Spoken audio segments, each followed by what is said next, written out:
vamos a compartir brevemente algunos elementos fundamentales de la vida de San Francisco, sin ser tan exhaustivos, ¿verdad? San Francisco nace posiblemente 1181, 1182. No tenemos una fecha exacta porque San Francisco no es noble. Con Santa Clara sí podemos afirmar claramente porque ella era noble y quizás en algún momento era mucho más probable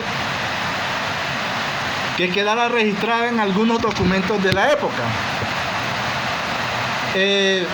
Encontramos que San Francisco de Asís nace de Pedro Bernardone, que es su padre, y de Madonna Pica. Pedro Bernardone muy probablemente conoció a Madonna Pica porque ella es posiblemente de un lugar que se llama Provenza. Entonces ella es de origen francés y conoce a su padre porque él comienza a ser del burgo, lo que conocemos nosotros como los burgueses. Es aquellos nuevos trabajadores que encuentran una manera diferente de ganarse la vida, no ya sujetos como vasallos o un siervo a un señor feudal, que es la modalidad económica de la época y también de alguna manera social. Y este Francisco conoce a su padre y ve a su padre que comercia telas. En una ocasión, cuando estaba por nacer San Francisco, Pedro Bernardone va y hace grandes negocios en Francia y al regresar ve y encuentra a su hijo que ha nacido. Y como ya estaba en la pila bautismal puesto como Giovanni, como usted lo va a encontrar en el documento, Giovanni, su padre de nombre Juan, el nombre que le habían dado era Juan, decide ponerle Francesco por su ascendencia de gran fortuna en Francia. O sea que el nombre original de Francisco no era Francisco, sino Juan o Giovanni, como se le dice en italiano. Y vamos a ver cómo esta gran influencia, ya vamos viendo dos cosas que son confluyentes, pero Francia tiene mucho significado para el franciscanismo, no solo por Paul Sabatier, no solo porque de ahí también procede su nombre, sino por otras muchas circunstancias que vamos a encontrar después en el camino. Y nos vamos a dar cuenta entonces que Francisco nace con ese espíritu de surgir, de como su padre quería y soñaba que su hijo fuera también, ascendiera a la nobleza. La manera más frecuente para poder ascender de un hombre que pertenecía a un estrato bajo como él hacia el nuevo crecimiento burgués que le dio sostén para adquirir más riqueza, pero él quería ascender más y vio en los ideales caballerescos de su hijo la oportunidad para también llegar a escalar socialmente. Y por ello vemos a un Francisco que su papá le financia su armadura para ir a la batalla, a 2 guerras que fue.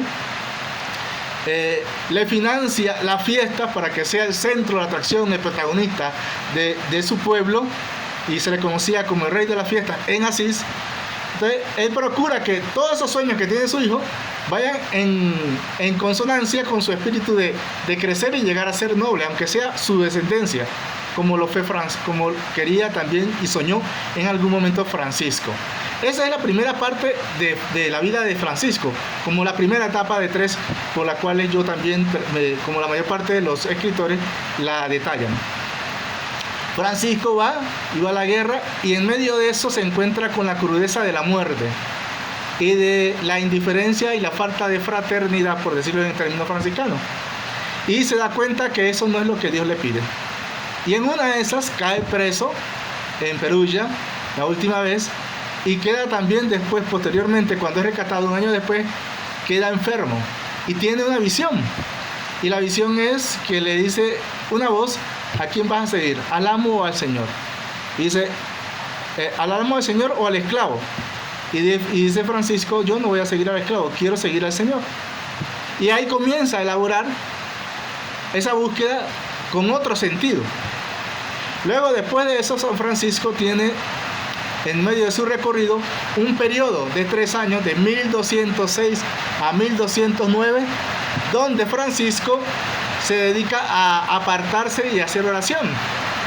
Esto porque ya en un momento dado vende las telas de su padre, vende hasta el caballo en Spoleto, y cuando regresa el papá lo pone preso. Y a raíz de eso nace un conflicto a tal grado que llega a San Francisco a la plaza del pueblo y le entrega, se desnuda todo como presentan la mayor parte de los escritores, y frente al obispo, que llega al escándalo, todo eso a tal grado que llega hasta donde el obispo, bueno, y le presenta su queja a su padre de que ya no se quiere corregir este hijo. Y en aquel momento Francisco le entrega sus ropas a su padre y le dice: de ahora en adelante mi padre es el Padre del cielo. A raíz de eso comienza a vivir una vida sencilla, una vida de austeridad, de pobreza y de mendigar, porque vivía de la mendicidad en aquella época, estaba solo, y se encuentra una vez con una iglesia derruida a las afueras de Asís. Cuando uno llega a Asís, llega al tren y se da cuenta allí que está cerca de Santa María de Los Ángeles. A las afueras de Asís, de la muralla de la ciudad, en la colina que baja hacia la planicie, se encuentra con una capilla derruida que se llama San Damián, que tiene un Cristo que es muy identificativo nuestro. Y él, orando, pide discernimiento de qué hacer en su vida de oración. Y Cristo le dice: anda, ve y repara mi iglesia, que como ves amenaza ruina. Ya eso le comienza a dar a Francisco una dirección en su vida. Y comienza a reparar, pensando que es el edificio, comienza a reparar y repara San Damián, repara otra iglesia que se llama San Pedro, repara 3 iglesias. Y en medio de eso, en otro momento se encuentra con un leproso. Esos son los 3 elementos fundamentales de la vocación de San Francisco. Y entonces lo ve, él siente gran repulsión por los leprosos, porque es una persona que en aquella época no tenía esa enfermedad, no se sabía de dónde venía, se le caía la carne, se podría la carne de la persona, como lo refleja la misma enfermedad, y entonces él le tenía gran repugnancia a eso. Tal grado que en su testamento dice San Francisco que lo que me parecía amargo se me tornó en dulzura del cuerpo y de alma. Imagínense cuánto es, que primero lo que menciona es el cuerpo, cuán repugnante era para él. Cuando ve al leproso, se baja del caballo, va, le besa y le da una cantidad de dinero. Es parte de su conversión. Esa primera etapa de San Francisco es su etapa vocacional. 3 años solo. En ese periodo de 3 años se le van uniendo, después de estas 3 experiencias, un hermano, entre ellos Bernardo de Quintabal, que lo ve en un lugar y lo sigue. Quiere ver qué es lo que hay de diferente en él y le sigue, y se da cuenta que pasa toda la noche orando. Y dice él: yo también quiero seguir a Jesús como tú lo sigues. Y comienza a tener hermanos, a tal grado que ya 3 años después de 1209, ya no es solamente Bernardo, ya son otros hermanos los que están, ¿verdad? Y van a Roma. Estos 2 hermanos, San Francisco le aprueban, el Papa le aprueba a San Francisco a través de 3 citas, que es lo que llaman protorregla, o la primera base de la regla. Le aprueba a través de estas 3 citas un estilo nuevo de vivir. Y las citas son: si quieres ser perfecto, vende todo lo que tienes, Mateo 19:21. Y después vuelven a abrir, como aquella época van a una iglesia y abren la Biblia por 3 veces, y la segunda vez que abre, San Francisco dice: el que quiera venir en pos de mí, que tome su cruz y me siga, Mateo 16:24. Y después por 3ª vez abre la Biblia y dice: no tomen nada para el camino, ni alforja, ni moneda, ni nada, Lucas 9:3. Estas 3 citas es la que suponemos, por los investigadores historiográficos de San Francisco, que son la fuente o la protorregla con la que comenzaron a vivir los primeros hermanos, y que fue aprobada de viva voz por el Papa. No tenemos texto ni documento que lo confirmen, pero sospechamos seriamente que estas son las 3 citas con las que comienza a vivir el estilo de la orden.